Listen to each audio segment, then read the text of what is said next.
नारायणं नमस्कृत्य नरं चैव नरोत्तमं देवीं सरस्वतीं व्यासं ततो जयमुदीरये।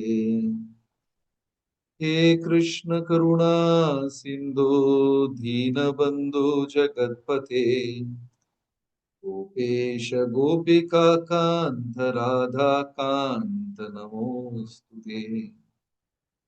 तप्तकाञ्चन गौराङ्गी राधे वृन्दावनीश्वरी वृषभानुसुते देवी प्रणमामि हरिप्रिये। जय श्री कृष्ण चैतन्य प्रभु नित्यानंद श्री अद्वैत गदाधर श्रीवासदि गौर भक्त वृंदा। हरे कृष्णा कृष्ण कृष्णा हरे हरे, हरे राम राम राम हरे हरे। அனைத்து பக்தர்களுக்கும் என் மிக பணிவான வணக்கம். புருஷோத்தம மாதம் பக்தர்களை எல்லாம் சந்திச்சதே ரொம்ப சிறப்பான ஒரு விஷயம். உலகத்துல பல இடத்துல இருக்கக்கூடிய பக்தர்கள் இந்த புருஷோத்தம மாதத்தை ரொம்ப சிறப்பாக கொண்டாடுகிறார்.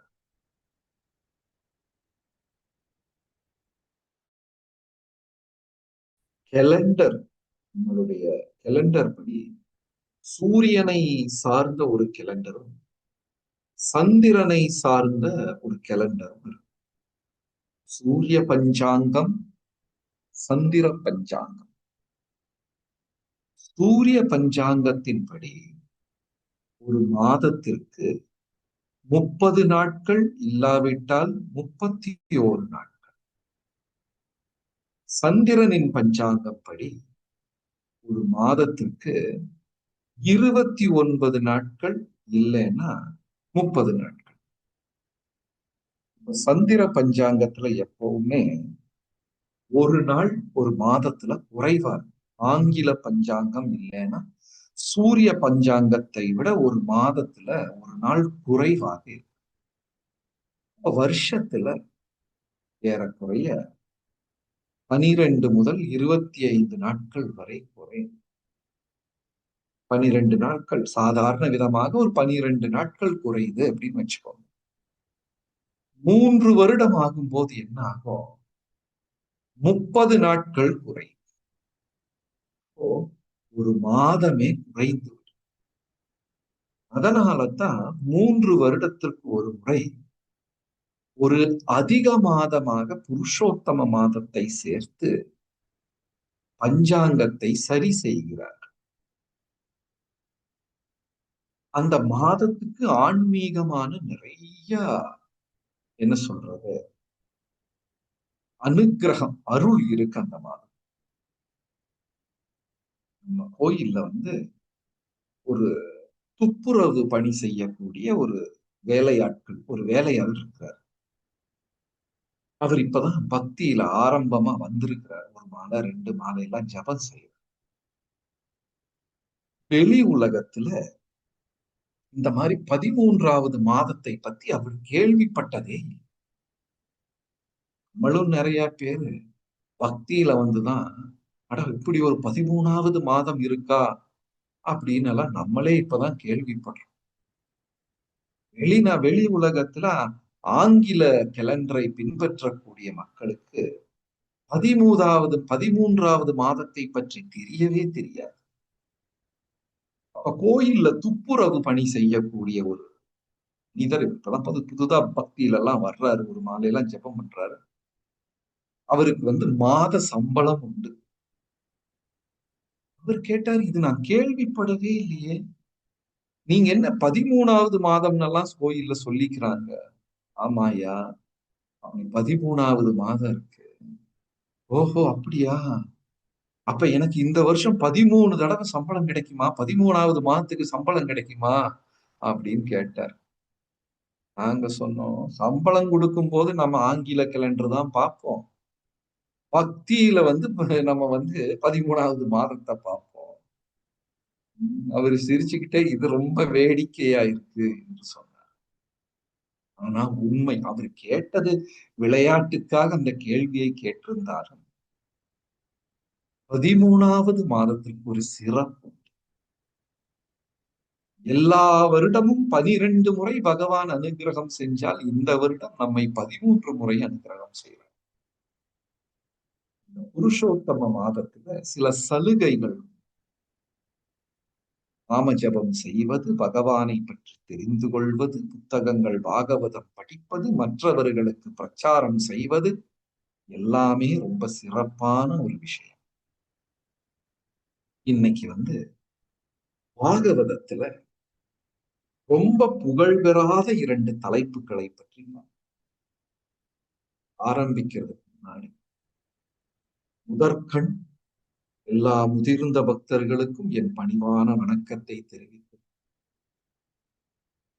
வகுப்புல வந்து முரளி பிரபு அவர் ரொம்ப சிறப்பா பக்தி சாஸ்திரி, பக்தி வைபவ் இதெல்லாம் பக்தர்களுக்கு சொல்லியிருக்கிறார்.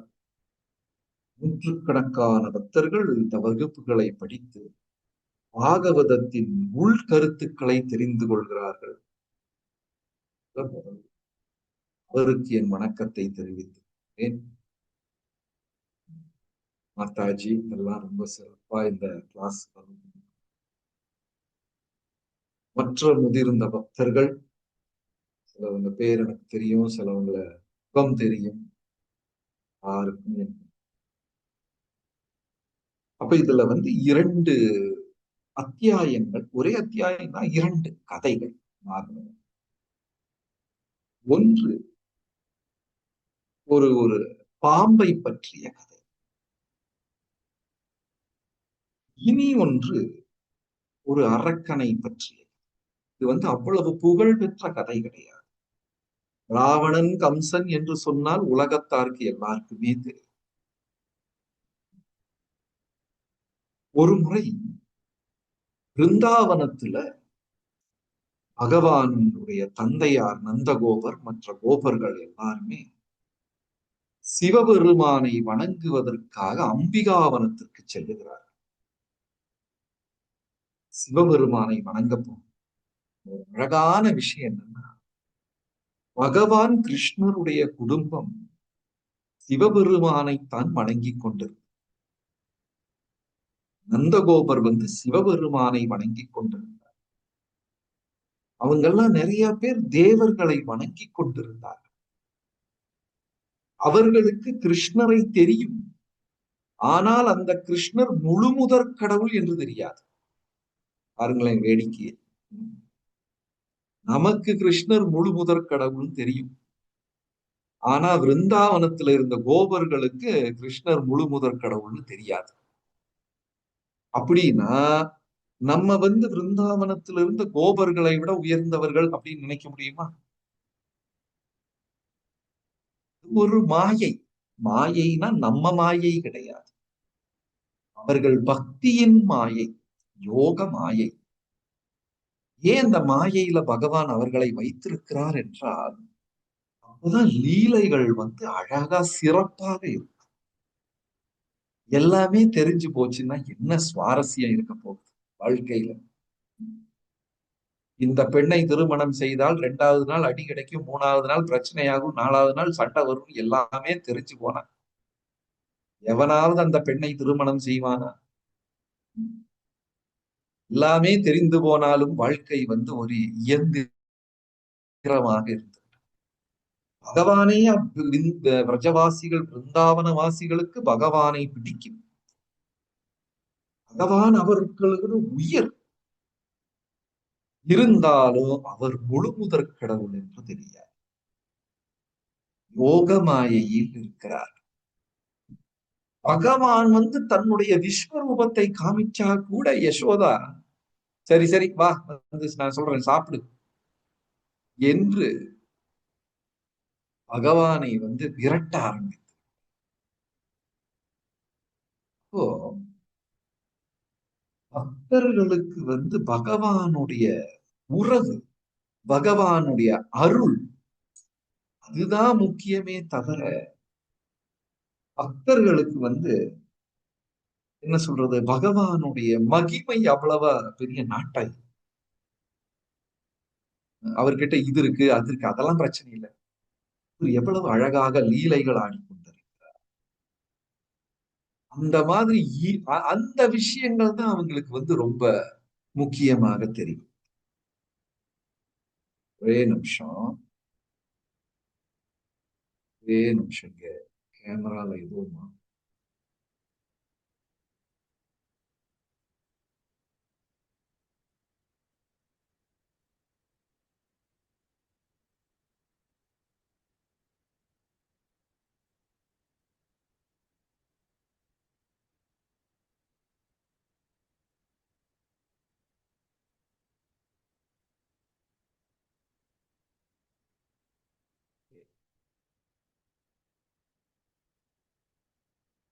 அப்போ ஒரு முறை அம்பிகாவனத்திற்காக நந்தகோபர் மற்ற கோபர்கள் எல்லாருமே ஒரு சிவபெருமானை வணங்குவதற்காக போறாங்க.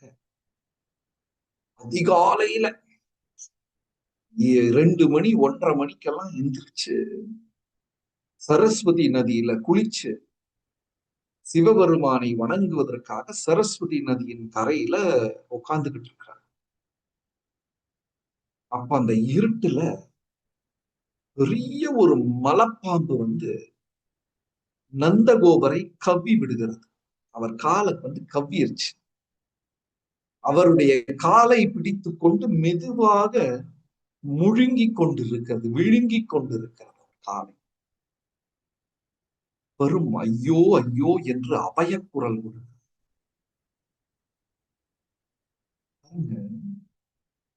இங்க ஒரு அழகான பாடம் ஒளிந்திருக்கிறது. என்ன பாடம்னா, நந்தகோபருக்கே இப்படியா? ராமாயணத்துல கேள்வி கேட்பாங்க, சீதாவையே ராவணன் கடத்தி கொண்டு போய் விட்டானா? கிருஷ்ணரின் பெற்றோர்களான தேவகி வசுதேவர்களையே பிடிச்சு கம்சன் சிறைச்சாலையில் அடைத்து விட்டாரா? பக்தர்களுக்கே இவ்வளவு கொடுமையா என்றெல்லாம் நமக்கு கேள்விகள் கேட்க தோன்றும். பக்தர்களுக்கே இதான் சூழ்நிலை. எல்லாம் கவனிச்சுக்கோங்க, பக்தர்களுக்கு பிரச்சனை வராது எங்கேயுமே சொல்ல. பக்தர்கள் வாழ்க்கையிலும் பிரச்சனைகள் வரும். சில நேரத்தில் அந்த பக்தர்களை பகவான் காப்பாற்றுவார். சில நேரத்துல பௌதீகமாக அவர்களை காப்பாற்றவும் மாட்டார். ஆனா பகவான் என்ன வாக்கு தருகிறார், என்ன சத்தியம் செய்கிறார்? உன்னுடைய உணர்வை நான் எப்பொழுதும் காப்பாற்றுவேன். பாருங்க, பாகவதத்துல பரீட்சித்து மன்னருடைய கதை தெரியும் எல்லாருக்குமே. அந்த கதை, பரீட்சித்து மன்னர் உத்தராவின் கருவறையில் இருக்கும் போது அவரை நோக்கி பிரம்மாஸ்திரம் வருகிறது. அவருக்கு மரணம் அவரை நோக்கி வருகிறது. கிருஷ்ணா என்று அழைத்தார். பகவான் காப்பாற்றி விட்டார். 2வது முறை பரீட்சித்து மன்னருக்கு 7 நாளில் இறந்து விடுவார் என்று சாபம் கிடைத்து விட்டது. அப்ப கிருஷ்ணர் காப்பாற்றினாரா?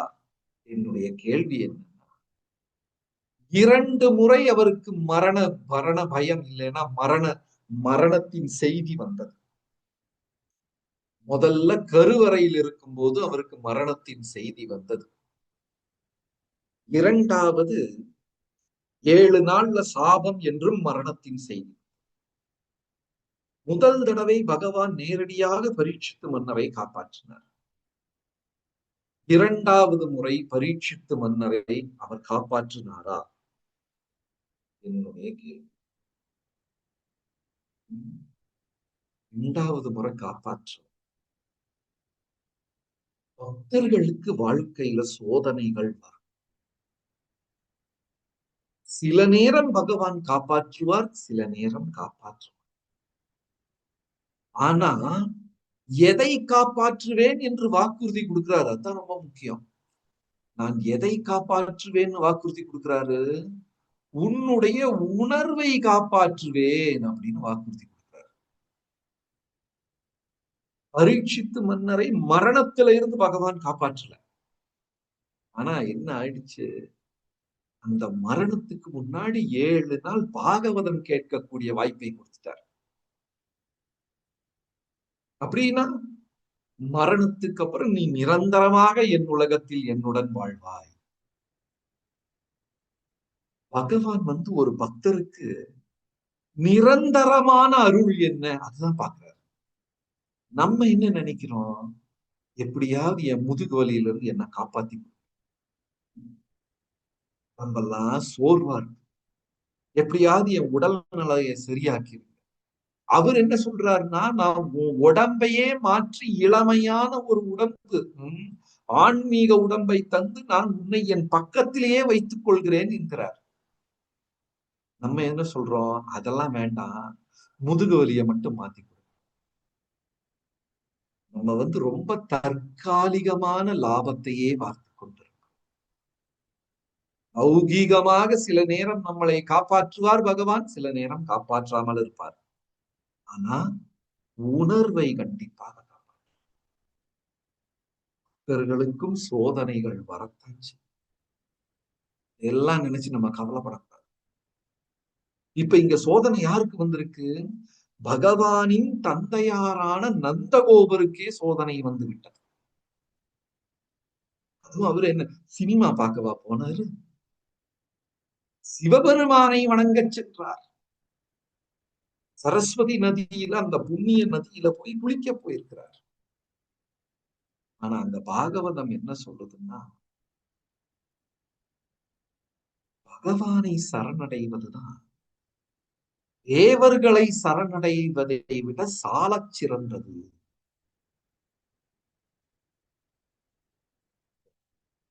உத்தராவை நோக்கி அஸ்வத்தாமா பிரம்மாஸ்திரத்தை அனுப்பிவிட்டார்.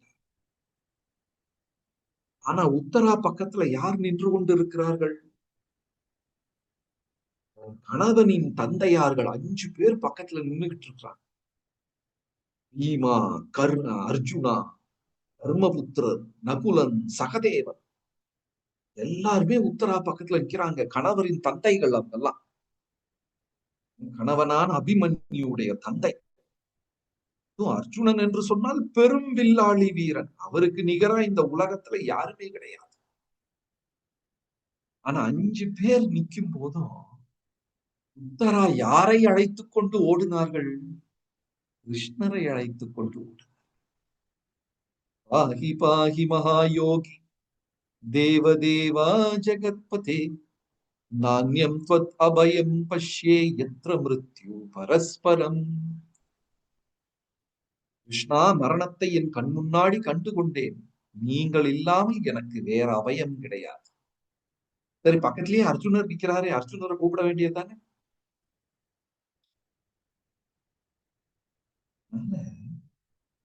பகவானை சரணடைவதுதான் முக்கியம். நம்மெல்லாம் பாரம்பரியமாக சிவபெருமானை வணங்குபவர்கள் உண்டு, விநாயகரை வணங்குபவர்கள் உண்டு. தவறு கிடையாது, எதுவுமே தவறு கிடையாது.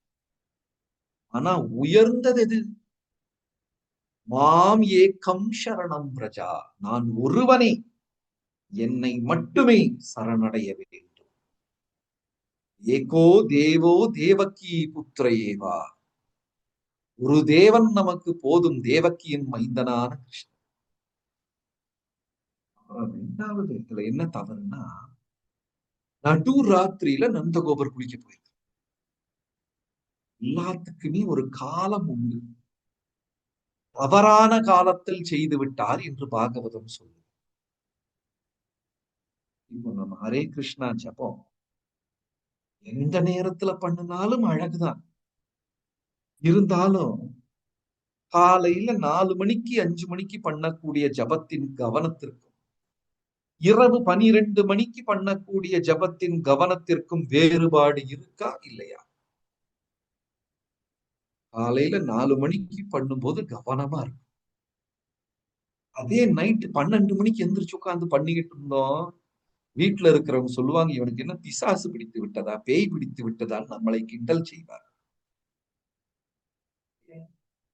ஸ்லோகம் எல்லாம் இரவுல 2 மணிக்கு எந்திரிச்சு உட்கார்ந்து ஸ்லோகத்தை ஜபித்துக் கொண்டிருந்தால் எல்லாரும் திட்டுவார். காலத்திற்கு அதன் இது. இவர் என்ன பண்ணிட்டாரு நந்தகோபர், இரவு 12 மணிக்கு போய் குளித்தால் தவறாம். புராணங்கள் படி அது தவறாம். 10 மணி முதல் 2, 3 மணி வரை இது நம்ம தூங்கக்கூடியது.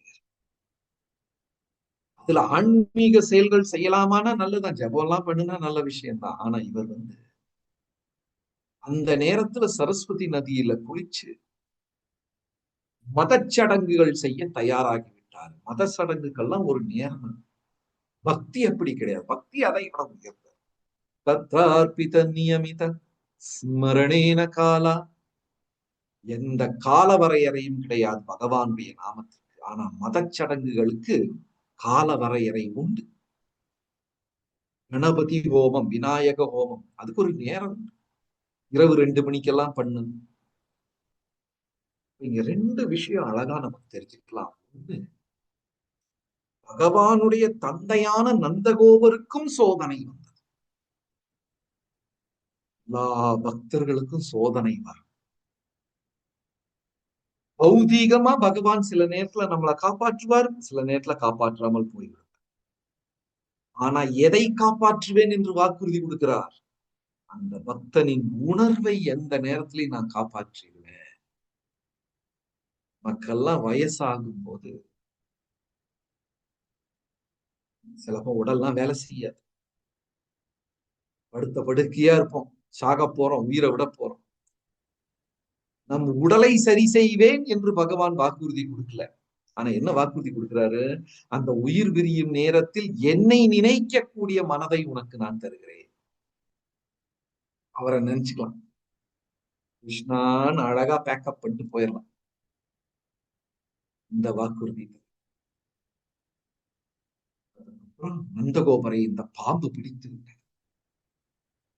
இந்த மலைப்பாம்பு, அனகொண்டா மாதிரி மலைப்பாம்பு என்ன பண்ணுச்சு? நந்தகோபரோட காலை மெதுவா முழுங்க முழுங்க கவ்வி கவ்வி முழுங்க ஆரம்பித்து விட்டது. விழுங்க ஆரம்பித்து. இவரும் என்ன செய்கிறார்? நண்பர்கள், தோழர்களை அழைக்கிறார். பாருங்க, வைணவர்கள் பகவான் எந்த பிரச்சனை வந்தால் நம்ம யாரை கூப்பிடணும்? பகவானை அழைக்க வேண்டும், பக்தர்களை அழைக்க. சரி, உங்களுக்கு ஒரு கேள்வி. பிரச்சனை வந்தா முதல்ல பகவானை அழைக்கணுமா, பக்தர்களை அழைக்க வேண்டுமா? யாரை கூப்பிடணும்? பக்தரே. ஹரே கிருஷ்ண பிரபு, பக்தரே.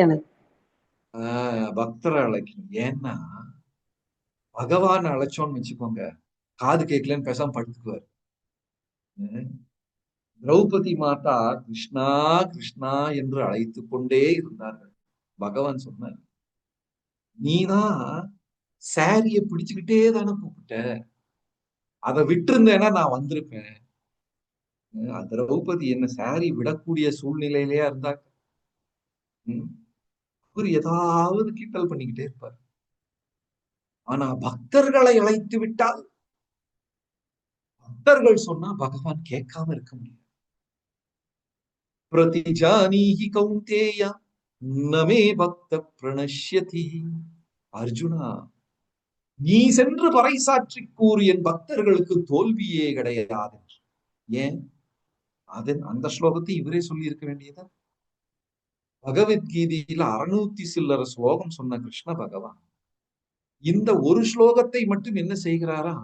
அர்ஜுனா, நீ சென்று பறைசாற்றி கூறு. ஏன் இவருக்கு சொல்ல தெரியாதா? நான் சொன்னால் என் வாக்கை கடைபிடிப்பதில் தவறி விடுவேன். ஆனா அர்ஜுனா, நீ சொன்னேனா நான் கடைபிடிப்பேன். அப்ப நந்தகோபர் என்ன பண்றார்? இந்த விருந்தாவனவாசிகளை எல்லாம் அழைக்கிறார். உபநந்தா, சுனந்தா, தோழர்களே, அந்த இரவு நேரத்துல கதறுகிறார். பாம்பு அப்படி மெதுவாக விழுங்கி கொண்டிருக்க. இப்ப இவர் அழைச்சது யாரு? பிருந்தாவனவாசிகளை அழைச்சார். அவங்களும் வந்துகிட்டு என்ன பண்றாங்க? தீப்பந்தம் தீயெல்லாம் பத்த வச்சுக்கிட்டு அந்த பாம்பை அடிக்கிறாங்க விடறக்கு. அது எங்க நான் விடுவனான்னு சொல்லி முழுங்கிக் கொண்டே இருக்கு.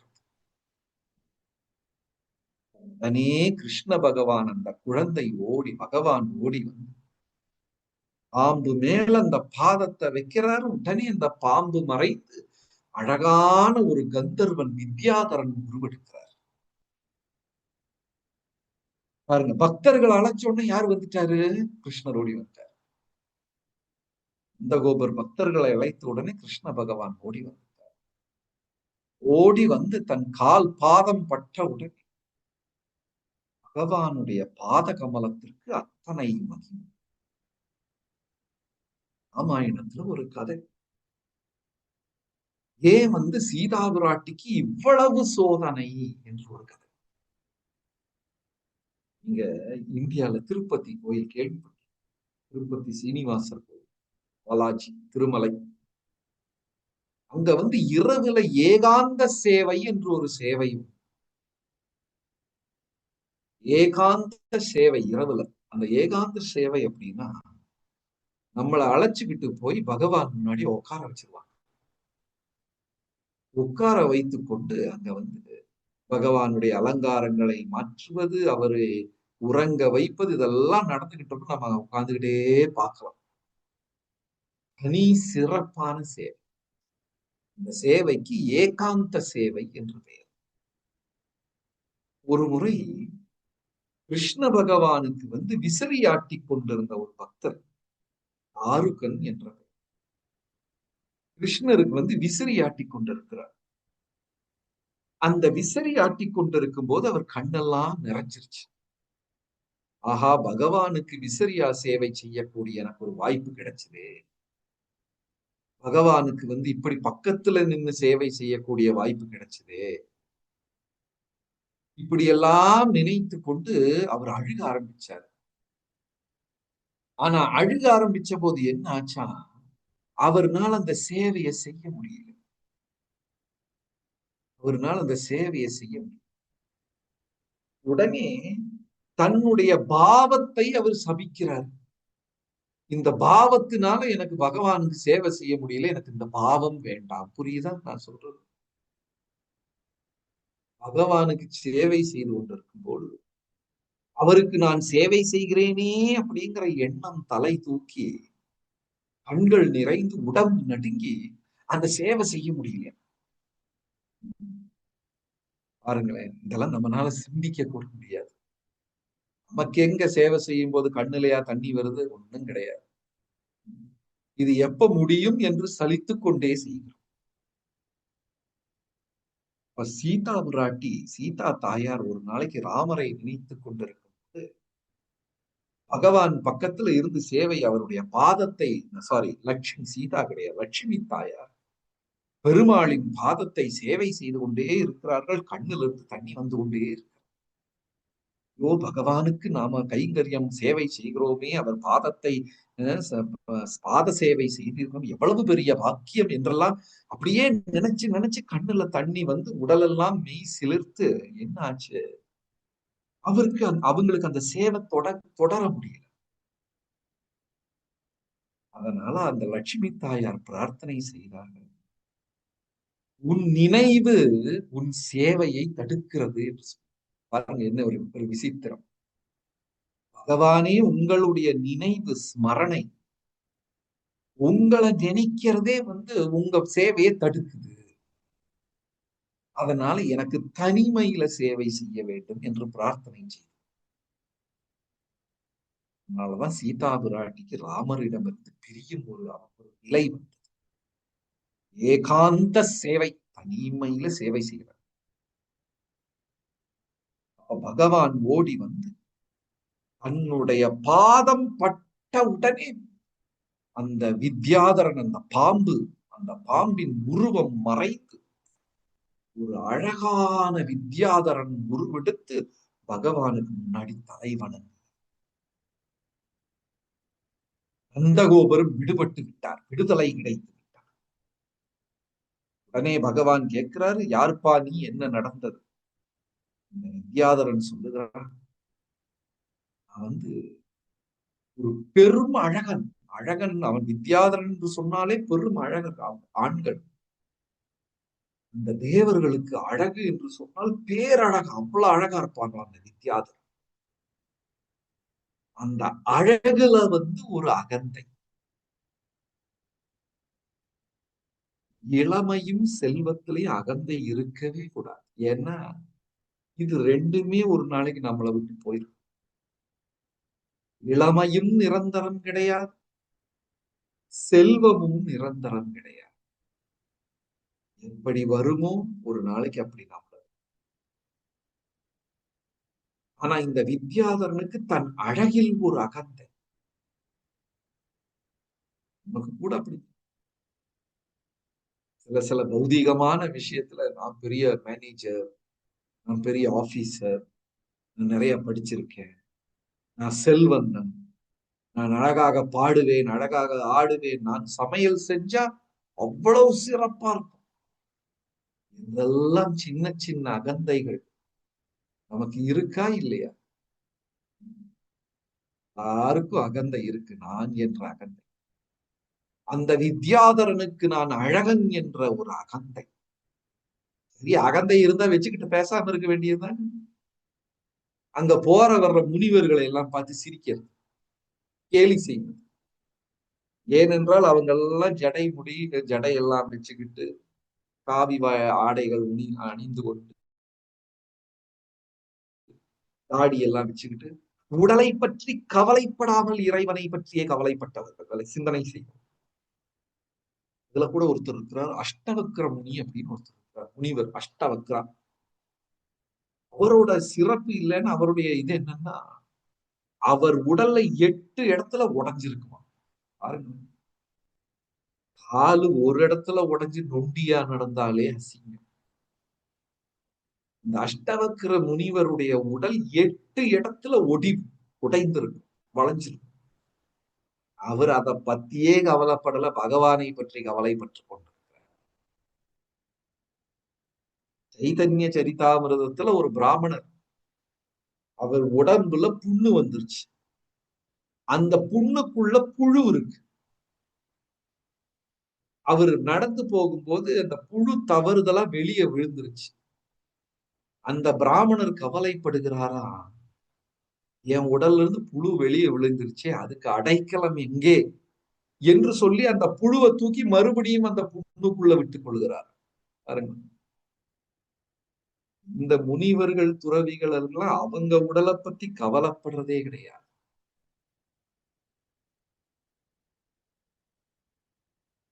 இந்த அழகன், அகந்தை பிடித்த அழகன் வித்யாதரன், அங்கீரஸ் இந்த மாதிரி முனிவர்களை பார்த்து ஏளனம் செய்து சிரித்தார். அவங்க பாம்பாக பிறந்து போவாய் என்று சாபம் கொடுத்தார். ஆனா இந்த வித்யாதரன் ஒரு அறிவாளி, புத்திசாலி. தான் செய்த தவறை உணர்ந்து விட்டார், மன்னிப்பு கேட்டார். அப்ப முனிவர்கள் சொன்னாங்க, பகவானை சரணடைய வேண்டும் என்று. அன்னையிலிருந்து பகவானின் வருகைக்காக காத்துக் கொண்டிருக்கிறார். பாருங்க, எல்லாரும் நம்மளும் தவறு செய்யும். ஆனா தவறு செஞ்சா அதை திருந்தி உணர்வதற்குள்ள வாய்ப்புகளை நழுவ விட. நான் ஒரு தப்பு பண்ணிட்டேன், பக்தர்கள் முன்னாடி போய் பிரபு நான் தப்பு பண்ணிட்டேன், மன்னிச்சிருங்க, இனி அந்த தவறை செய்யாமல் இருக்க எனக்கு அருள் தாருங்கள், அதை ஒப்புக்கொள்ள வேண்டும். ஆனா சிலவங்க என்ன பண்றாங்கன்னா, தப்ப செஞ்சுக்கிட்டு நான் செய்யவே இல்லை என்று வாதாடி கொண்டிருக்கிறார்கள். அதுதான் பெரும் பிரச்சனை. கர்ணனிடம் பகவான் சென்று சொல்லுகிறார், கர்ணா நீதான் உண்மையான பாண்டவன், நீ குந்தியின் மகன், தர்மரை விட மூத்தவன், நீ இந்த பக்கம் வந்துவிடு, போரெல்லாம் நின்றுவிடும் என்று பகவானே சென்று கர்ணனிடம் உபதேசம் செய்து. இந்த கர்ணன் என்ன சொல்றாருன்னா, கிருஷ்ணா நீ சொல்றதெல்லாம் சரி, கரெக்ட் தான், ஆனா நான் வரமாட்டேன். பாருங்க, தெரிந்தே தவறை செய்வது. தெரியாமல் செய்தால் போகட்டும், தெரிந்தே செய்வது. இந்த வித்யாதரன் தான் செய்த தவறை உணர்ந்து விட்டார். உடனே அந்த முனிவர்கள் காலெல்லாம் விழுந்து, இதை நான் செய்ய மாட்டேன், என்னை மன்னிச்சிருங்க என்று அபயம் கேட்கிறார். உடனே அந்த முனிவர்களும், சரி கவலைப்படாத வித்யாதரா, நாளைக்கு பகவான் இந்த வழியாக வருவார் என்று சொல்ல, அந்த நாள் என்னைக்கு பகவான் வருவார் வருவார் வருவார் வருவார் என்று காத்து கொண்டிருக்கிறார். பார்த்தாரு, பகவான் வந்துட்டார், கோபர்கள்லாம் வந்துட்டாங்க. சரி, இருந்தாலும் எனக்கு எப்ப சாப மோட்சம் கிடைக்கும்? பகவான் கிட்ட எல்லாம் போனா நடக்காது, பக்தர்களை பிடிப்போம் என்று சொல்லி அந்த மலைப்பாம்பு போய் நந்தகோபரை பிடித்து விட்டார். ஏன்னா கிருஷ்ணன் கண்டிப்பா வருவார்ல. அங்க நந்தகோபரின் கால்களை விழுங்க பகவான் வந்து அந்த வித்யாதரனுக்கு சாப மோட்சம். நம்மளும் வாழ்க்கையில தவறுகளை செய்வோம், ஆனால் ஒப்புக்கொள்ள வேண்டும், நான் செய்தது, நான் என்னை திருத்திக் கொள்கிறேன், இனி இந்த தவறை செய்ய மாட்டேன் என்று பகவானை, நீங்கள் தான் எனக்கு கதி என்று சரணடை.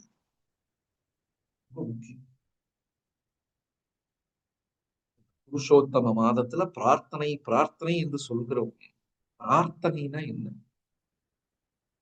நான் பகவானை நாடுவதை அதிகரித்துக் கொள்வது, என்னுடைய my dependence on the Lord, பகவான் மீது என்னுடைய நம்பிக்கை, என்னுடைய நாட்டம், பகவானை சரணடைவதை அதிகப்படுத்திக் கொள்வதெல்லாம் பிரார்த்தனை. இங்க வித்யாதரன் தவறு செய்திருந்தா கூட நான் செய்த தவறை அழகாக உணர்ந்து கொண்டார். பகவானை சரண, மற்றவர்களுக்கு இல்லாதது நமக்கு ஏதாவது இருந்ததுன்னா அதனால அகந்தை இருக்கக்கூடாது. நான் எல்லாரை விட அழகா இருக்கேன், எல்லாரை விட செல்வச் செழிப்புடன் இருக்கிறேன், எல்லாரை விட என்னிடம் பணம் அதிகமாக இருக்கு, புத்திசாலியாக, மற்றவர்களிடம் இல்லாதது நம்மிடத்தில் இருந்தால் அதை வைத்துக் கொண்டு சேவை தான் செய்ய வேண்டுமே தவிர அகந்தை இருக்கக்கூடாது. ஒரு முறை பக்தர் பிரபுபாதருக்காக சமைக்கிறார்.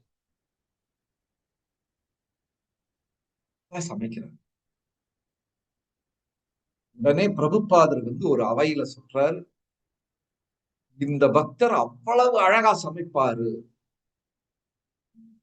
அவர் சமைக்கிறது எனக்கு ரொம்ப பிடிக்கும், அவ்வளவு நல்லா சமைப்பாரு என்றெல்லாம் பிரபுபாதரை புகழ்கிறார். அதை கேட்ட உடனே அந்த பக்தருக்கு ரொம்ப குஷியாயிடுச்சு. ஆஹா, பிரபுபாதர் நம்மளை புகழ்ந்து விட்டாரே, நாம் பெரிய சமையல்காரன் என்று சொல்லி விட்டாரே, ரொம்ப சந்தோஷம். உடனே அடுத்த கொஞ்ச நாள் கழிச்சு போறாரு, பிரபுபாதர் வந்து சமையல் அறையில சமைச்சுக்கிட்டு இருக்காரு. உடனே இந்த பக்தர் பிரபுபாதரிடம் சென்று கேள்வியை கேட்கிறார், பிரபுபாதர், உங்களுக்கு ரொம்ப பிடிச்ச சமையல்காரர் யாரு அப்படின்னு கேட்க. ஏன் இந்த கேள்வியை கேட்கிறாரு? என் பேரை சொல்லுவாரோ அப்படின்னு எதிர்பார்த்து கொண்டு, தன்னை சொல்வாரோ என்று எதிர்பார்த்து கொண்டு கேட்கிறார்.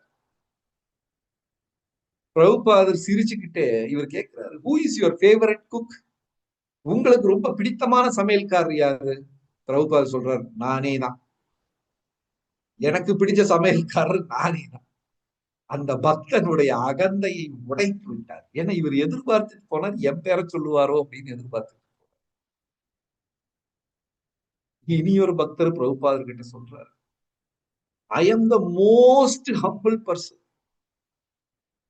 Sorry, I am the most useless person. நான் தான் உங்க சீடர்களிலே வச்சுக்கிட்டு உதவாக்கரை சீடன், ரொம்ப ரொம்ப மோசமான சீடன். பிரபுபாதர் ஆங்கிலத்துல சொல்றாரு, you are most of nothing. அந்த உதவாக்கிரையில நீ பெரியவன்னு பேர் எடுக்காத, அதுலயும் நீ வேஸ்ட் விட்டார்.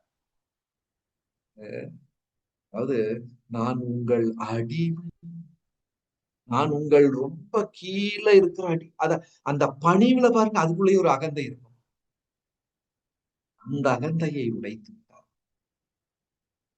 உண்மையை சொன்னோம்னா 2 நாள் ஜெபம் பண்ணுவோம், 2 நாள் ஜெபத்துக்கு நடுவுல தூங்குவோம், புத்தகம் படிப்போம், 2 நாள் படிக்க மாட்டோம். நமக்குள்ளேயும் பலவிதமான அரக்க சிந்தனைகள் உருவாகும். அப்படிப்பட்ட பக்தர்கள் இதுல அகந்தை வருவதற்கு எந்த விதமான காரணமும் கிடையாது. பக்தர்கள் வாழ்க்கையில சோதனைகள் வரத்தான் செய்யும். அப்ப இந்த ஒரு பாடத்துல நம்ம என்ன கவனிக்கலாம்னா, நம்மை பௌதீகமாக காப்பாற்ற அந்த வாக்குறுதி எல்லாம் பகவான் தரல. ஆனா என்ன வாக்குறுதி தர்றாரு? உன் உணர்வை நான் காப்பாற்று. எந்த சூழ்நிலையில என்ன நினைக்கிறக்கு உனக்கு உணர்வு தருவேன். அப்படி நீ நினைச்சாலே போதும், நீ வெளியே வந்துரு. இல்லைன்னா என்னிடம் வந்து விடுவாய். அதாவது பிரச்சனை வந்தா பகவானே பக்தர்களை நாட வேண்டும். அப்புறம் 3வது, பக்தனுக்கு மட்டும்தான் தன்னுடைய சோதனையை சாதனையாக மாற்ற தெரியும். வித்யாதரன் ஒரு தவறை செய்து விட்டார், பாம்பாக பிறந்து விட்டார். சரி, ஐயையோ என் பாம்பாயிட்ட எல்லாமே போச்சு என்று அழுது கொண்டு இருக்கவில்லை. எப்படியாவது பகவானை சரணடைந்து இதிலிருந்து வெளியே வந்தார். நமக்கும் சோதனைகள் வரும், வாழ்க்கையில பல விதமா விழுவோம். நம்மளும் அங்கே படுத்துக் கொள்ளக்கூடாது.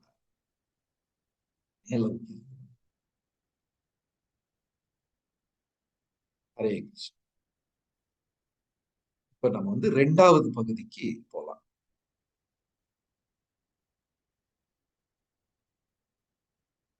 இப்ப இதுல இந்த கதை மற்ற இன்னொரு அத்தியாயம் என்னன்னா, பாகவதத்துல சங்கச்சூடனின் அத்தியாயம். இந்த சங்கச்சூடன் அப்படிங்கிறது யாரு அப்படின்னா, குபேரனுடைய அரண்மனையில ஒரு ஒரு வேலையாள்.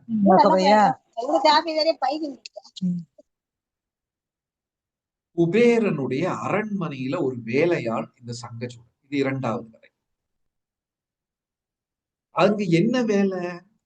குபேரனுடைய அந்த அந்த நிதி பெட்டகம், ட்ரெஷர் ஹவுஸ், அதை பாதுகாக்கக்கூடிய வேலை இந்த சங்கச்சூடன். இப்ப பாருங்க, நான் பேங்க்ல வேலை செய்யறேன். வேலை செஞ்சுக்கிட்டு இந்த பேங்க்ல இருக்கிற பணம் பூரா என்னோடதுன்னு நினைச்சா சரியாகுமா? நான் வெறும் பேங்க்ல வேலையாள், அவ்வளவு. இது என் பணம் கிடையாது. இப்போ நான் ஒரு பெரிய வீடை கட்டிக்கிட்டேன், அரண்மனை மாதிரி ஒரு பெரிய வீட்டை கட்டிக்கிட்டேன். இந்த வீடு என்னோடதுன்னு நினைச்சா அதுவும் தவறு. ஏன்னா 70 வயது 75 வயது உடல் நலம் சரியில்லாமல் போகும்போது அந்த வீட்டையும் விட்டு போய்விடும். நம்ம எல்லாருமே ஒரு நாளைக்கு இந்த உடலை விட்டு, ஊரை விட்டு, உறவினர்களை விட்டு, உற்றார் பந்தம் அனைத்தையும் விட்டு செல்லத்தான் வேண்டும். போற வழியில பேச்சு துணைக்கு இருக்கட்டும் அப்படின்னு சொல்லி மனைவியை கூட்டிக்கிட்டு போக முடியுமா? பசிக்குதுன்னு சொல்லி 2 வாழைப்பழத்தையாவது எடுத்துட்டு போக முடியும்? இந்த உடல் வெறுமனே வந்தது, அந்த உயிர் வந்தது அப்படிதான் போகும். அப்ப இங்க இருக்கிறதெல்லாம் ஒரு சில வருடங்கள் நம் கையில் இருக்கும்படி இறைவன் தந்திருக்கிறார். அது பணமாகட்டும், பதவியாகட்டும், செல்வமாகட்டும், புகழாகட்டும், பேராகட்டும், இல்லை என் குடும்பமாகட்டும், என் மனைவி, குழந்தைகள், வீட்டுல இருக்கக்கூடிய நாய்க்குட்டி, காரு எல்லாம் சில வருஷம் என் கூட இருக்கும், அவ்வளவுதான். என்னுடையது என்னுடையது என்று எதையுமே சொந்தமாட முடியாது. எல்லாத்தையும் ஒரு நாளைக்கு விட்டுட்டுதான். ஆனா இந்த சங்கச்சூடன் குபேரனுடைய நிதி பெட்டகத்தின் காவல்காரன் என்ன நினைச்சாரா? இதெல்லாம் என்னோடதுன்னு தவறா நினைச்சுக்கிட்டார். அதிலிருந்து ஒரு சிறப்பான ஒரு மணி, ஒரு மாணிக்கம், ஒரு ஜுவல் அதை எடுத்து கழுத்துல மாட்டிக்கிட்டார். கிடைச்சது எல்லாமே நம்மளோட இது கிடையாது. காலம் அதை பயன்படுத்த வேண்டும், பயிற்சிக்கலாம். அதுக்கப்புறம் அதை திருப்பி கொடுத்துட்டு போயிட்டே இருக்க. அழகாக புராணங்கள்ல எப்பவுமே கதை சொல்லுவாங்க. ஒரு சாக்குல நெல் இருந்தா பறவைகள் வந்து வாயில எவ்வளவு கொத்த முடியுமோ அதை எடுத்துக்கிட்டு போகும். விலங்குகள் வந்து ஒரு வாய் சாப்பிட்டுக்கிட்டு, மனிதன் வந்தா சாக்கோட தூக்கிட்டு போயிடுவான். நமக்கு கிடைச்ச அருள் எல்லாமே நமக்கு சில காலம் பயன்படுத்தி கொள்ளலாமே தவிர, குழந்தைகள் ஒரு 10-20 வருஷம் என் கூட நல்லா அவங்களுக்கு இறைவனை பற்றி சொல்லி கொடுத்து நல்லபடியாக வளர்க்க வேண்டும். கணவன் மனைவி ஒரு 30-40 வருஷம் ஒன்னா இருப்பாங்க. நாளைக்கு விடை சொல்லித்தானே ஆக வேண்டும். பழைய ஒரு தமிழ் சினிமாவுல கண்ணதாசன் பாட்டு, வீடு வரை உறவு, வீதி வரை மனைவி, காடு வரை பிள்ளை, அப்புறம் யாரு வருவா கூட? அந்த ஆன்மா செய்த பாவ புண்ணியம் மட்டும்தான் கூட வரும், வேற எதுவுமே கூட வராது. ஆனா இந்த குபேரனுடைய இந்த இந்த இந்த வேலையாள் என்ன நினைச்சார், எல்லாம் என்னோட அப்படின்னு சொல்லி அந்த ஒரு மணியத்தோட கழுத்துல மாட்டிக்கொண்டு நேர விருந்தாவனத்துக்கு போறார். அங்க போய் பார்த்தா கிருஷ்ணர் வந்து கோபிகைகளோடு கூட விளையாடி கொண்டிருக்கிறார். கோபிகைகள் வந்து அவ்வளவு உயர்ந்த பக்தர்கள். கதாமிருதம் தப்த ஜீவனம் கவி விரீதிதம் கல்மஷாபகம் ஸ்ரவணமங்களம் ஸ்ரீமதாததம் புவி கிருணந்தி பூரிதா ஜன.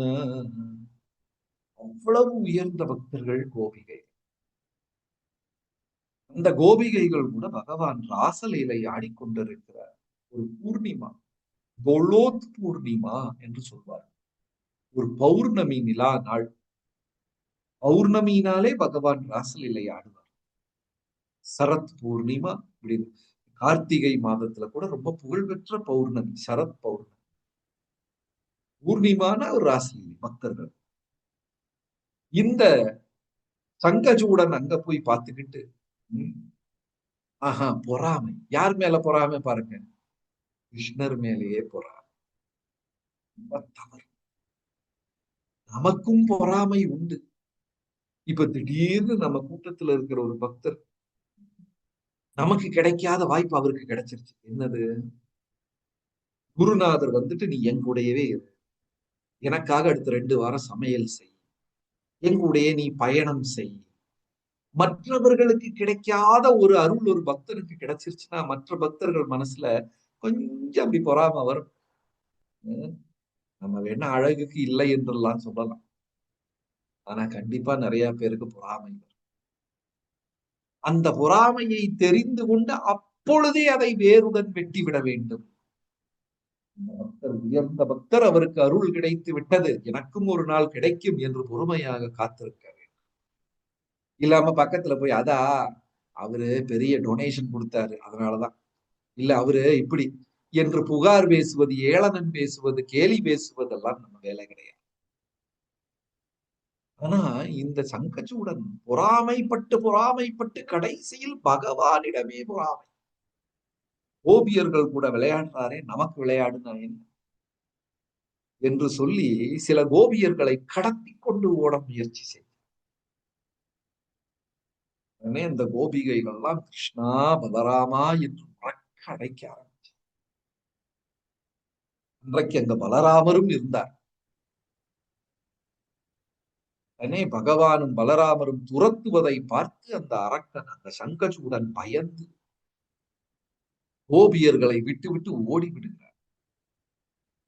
உடனே பகவான் வந்து பலராமரிடம் கோபியர்களை பாதுகாப்பாக பார்த்து கொள்ள சொல்லி பகவான் அந்த சங்கச்சூடன் பின்னாடி ஓடி போய் அவருடைய மார்ல தன் கையால் அடிச்சு, நெற்றியில் அடித்து கொன்று அந்த மணியை எடுத்துக்கொண்டு வந்து பலராமருக்கு அன்பளிப்பாங்க.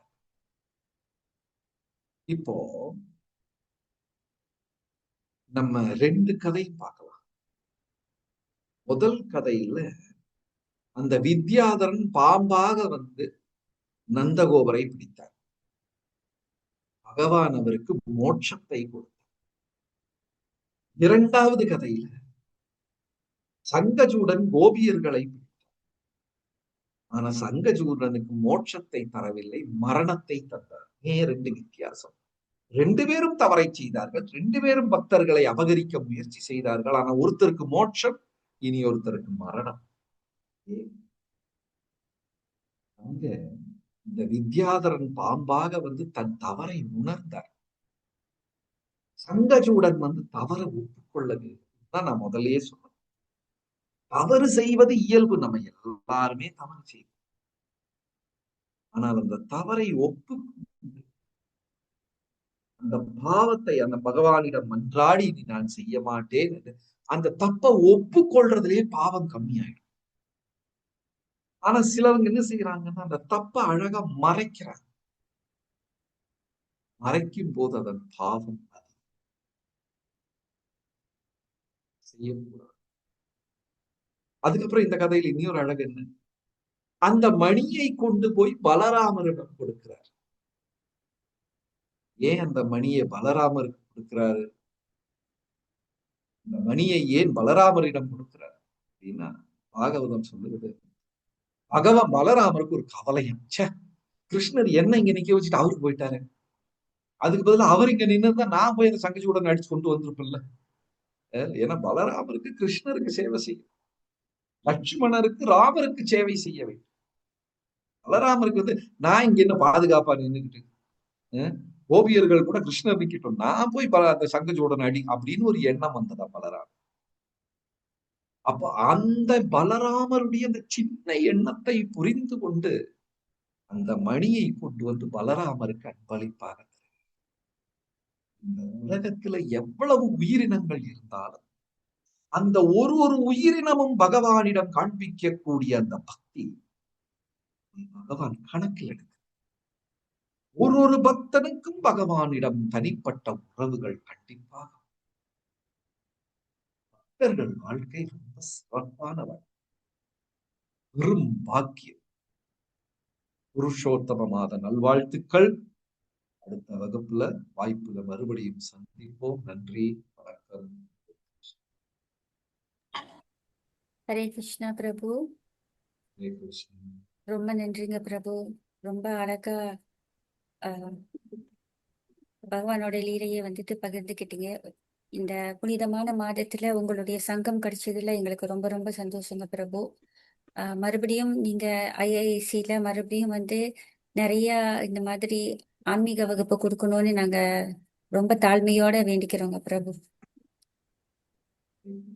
நன்றி, வணக்கம். ஐஏசி சார்பா ரொம்ப ரொம்ப நன்றிங்க பிரபு. ஹரே கிருஷ்ணன்.